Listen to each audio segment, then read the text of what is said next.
Good morning, beloveds. I got my chatty Cathy in here right now. We'll see if he keeps talking. All right. It is May 11th, and I got to meet Alton Brown again last night. It was a little bit of a different, where he basically just signed the book, and I took a picture of him signing the book and just talked to him for just, maybe 45 seconds. But I adore him. And I had pulled a couple of his books out before we left, we left, and then pulled it. I am a serious fan. I have a bunch of his books, and his recipes are really good. But what I love about his cookbooks is all of the information that he puts in there. Like, I didn't realize there were that many different kinds of buttercream, and now I know. So, but what I found interesting was when we're in the line snaking around the store to get to where he's going to actually sign the book. I was the only one actually with the book open and reading it. I was like, no, that's interesting. Okay, so it is May 11th. Our title is Choosing Freely. The first quote is, "Stand fast, therefore, in liberty wherewith Christ hath made us free, and be not entangled again with the yoke of bondage." And that is Galatians 5:1. Our second one is, "We, therefore, arrive at the conclusion that while bondage is an experience, there is a reality to which bondage is not real." And that is Science of Mind 108. Okay. William James wrote, "The things we cherish most are at the mercy of the things we cherish least." Perhaps we could paraphrase this to say, the freedom we cherish is at the mercy of our bondage. When we allow the indwelling Christ to be in charge of our lives, we are free. Free to think positive, loving, enriching thoughts. Free to live happy, productive, peaceful lives. Free to inherit the kingdom of God. But when we think of ourselves as separate from God and from each other, when we are in bondage to negative, hurtful thinking, living our lives based upon our past experiences, we are attempting to live outside of the law of the universe, the law of reality. Ernest Holmes tells us we are free only by the virtue of the possibility of choosing more than one course of action as an experience. In other words, we are created free because we are not robots. We have free will to choose our experiences. If we are ignorant of the universal law, or if we choose to disregard it, we may see the consequences reflected in our life as illness, unhappiness, discord, or other challenges. The universe has a giving nature. It cannot refuse us anything, but as we make unwise use of the law, we will be entangled with the yoke of bondage. As we realize our oneness with God, however, we use this impartial law for our good and the good of all. Then the things we cherish most, love, joy, happy relationships, good health, prosperity, become fruits of our freedom. I know it is God's good pleasure to give me the kingdom. Today, I allow my thoughts to dwell only upon the true reality of the indwelling presence of love, which makes me free indeed. I am thankful. That is Jane Anderson. And I don't know what to think. I think this is one that I'm going to have to go away and think about. I mean, really, honestly, I'm just kind of...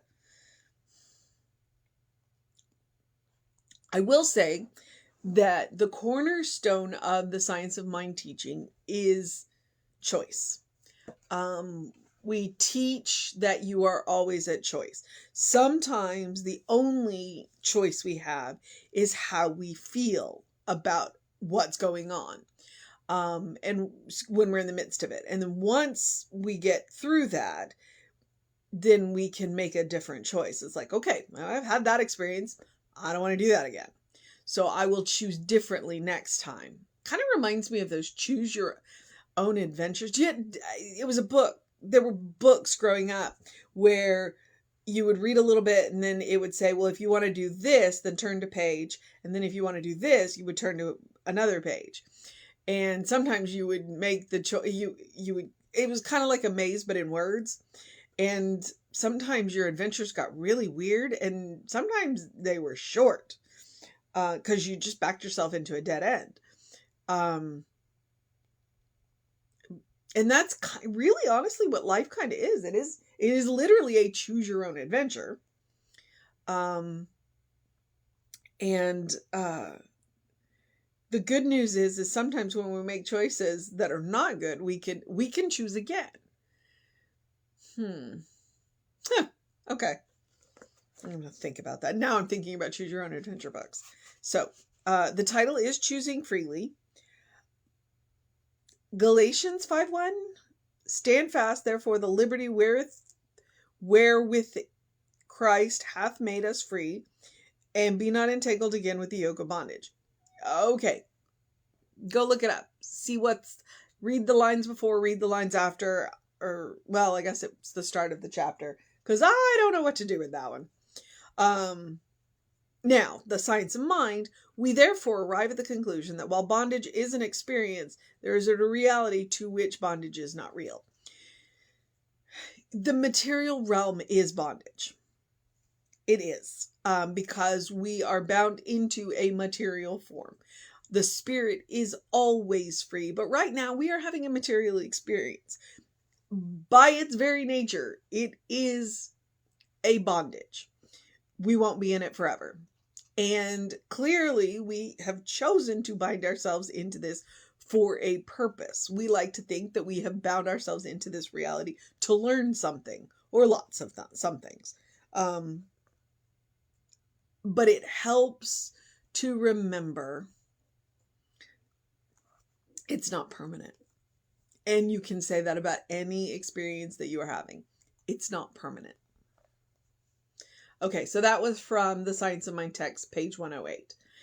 William James, who is the father of modern psychology, not as you think, Freud and Jung, but William James wrote, the things we cherish most are at the mercy of the things we cherish least. What? Oh, excuse you. Slam my book closed. Okay, hang on. Let me find my page again. Perhaps we should paraphrase it this way to say, the freedom we cherish is at the mercy of our bondage. When we allow the indwelling Christ to be in charge of our lives, we are free.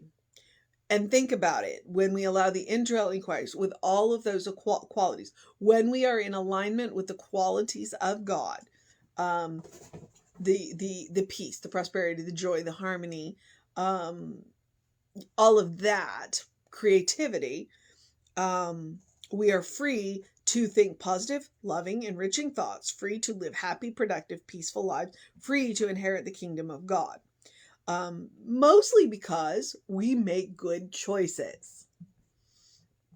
But when we think of ourselves as separate from God and from each other, when we are in bondage to negative, hurtful thinking, and that's about ourselves or other people, or events or what have you, living our lives based upon our past experiences, which is where we can go back to the principle is not bound by precedent. So just because it happened that way in the past does not mean it has to happen this way again. We can make a different choice. Now, if we make all the same choices, chances are it's going to happen the same way again. So it is about making a different choice.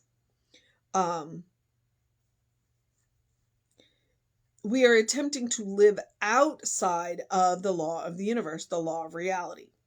All right. The law will give us anything we ask for. Why do we insist on asking for it for negative things?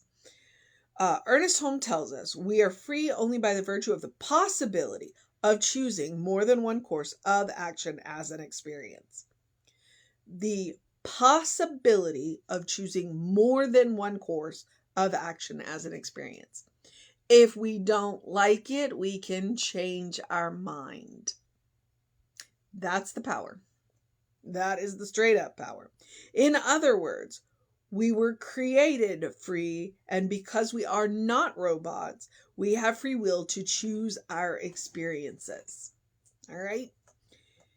If we are ignorant of the universal law, or if we choose to disregard it, because remember what we say, evil is a deliberate misuse of the law. We may see the consequences reflected in our life as illness, unhappiness, discord, or other challenges. And I like how she couches it. She says, May.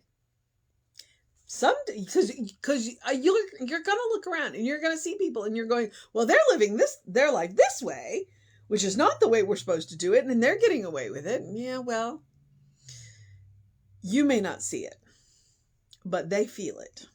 So, the universe has a giving nature. It cannot refuse us anything. But as we make unwise use of the law, we will be entangled with the yoke of bondage.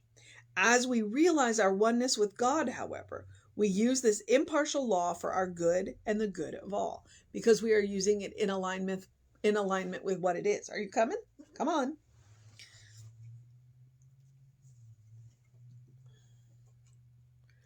Oh, and now I've got the other one too. Then the things we cherish most, love, joy, happy relationships, good health, prosperity, become the fruits of our freedom. So, I know that it is God's good pleasure to give me the kingdom. Today, I allow my thoughts to dwell only upon the true reality of the indwelling presence of love, which makes me free indeed. I am thankful. All right.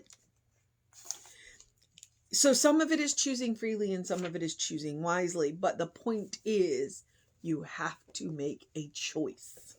And remember, no choice is still a choice. So the mission today, should we choose to accept it? Oh, sorry, Rita. I squeezed her a little hard. Is to choose.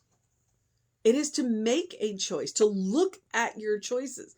And like I said, sometimes the only choice you have in the midst of a situation is going to be how you feel about it. But once you're beyond that experience, you can make a new choice. So choose. Choose freely, choose wisely, choose often. I think that sometimes we get caught in ruts and we just keep making the same choice out of habit. And it's like, you know what? Because there are grooves and there are ruts. Which one are you in? Choose wisely. So that is the mission for today. The other thing, as always, that I recommend is to do something loving for yourself, do something kind for yourself, do something compassionate for yourself, whatever it looks like. Big, small, does not matter. And choose wisely. And maybe choose more than one. I ask you to do one just to get you into the habit, just to create that habit, to create that default setting, that first response. But I encourage you to do more than that. It would be wonderful if every act you did for yourself was a loving, kind, compassionate thing. I mean, that's the end goal, right? But we got to start where we are. So, I also encourage you to do something to engage your mind and your body. I encourage you to go get, face full of sun or bright light early in the day. I got up this morning at 6 o'clock and it was pretty bright out. And I'm like, wow, okay then. We're coming on the longest day of the year. And drink plenty of water. Open the windows of your soul. Allow the breath of heaven to remind you do live in heaven right here, right now. Because heaven is a choice. Literally is a choice. And one of the choices that we can make is the advice that Emma gives us, to look for the good and praise it. Trust me that no matter how bad the situation is, there is some good in it. If only because you are in it and you are good. All right? So, choose often, choose wisely, choose freely, choose in love. All right? Okay, so I'm going to encourage you to have a great day, an amazing day, a wondrous day, a fantastic day, a magical day, a Wednesday. a good day. If that is too much pressure, simply have a day, because you are enough just as you are. You are a beloved child of God. So if you need us, find us on the social medias. We are Creative Life Spiritual Center, Creative Life Spark. I am the running Rev Ryan. And know that you're loved. Take care of yourself always. Email info@creativelife.org to get on that mailing list if you want to know what's going on, because there's stuff coming up. We've got a guest musician coming up early in June. There's at least one class starting early in June. There's an ordination happening at the end of May, and we're going to have that food market with the food bank the day after the ordination. So that will be really, that's a wonderful, event experience. And it's just us doing good for the community. So that's what I know. Ooh, I'm trying to get you a cameo from the Rita, because I know you can hear her purring, right? Nope. She doesn't care. She does not know that there's a camera. She does not care. So, know that Reverend David will be on around 5 p.m. with you. Know that I will be back with you at 9 a.m. in the morning. Take care of yourself. Know that you're loved. And I will see you next time. All right? Now I have to put the cat down so that I can turn the video off. She winked. She winked. All right, y'all. I'll see you next time.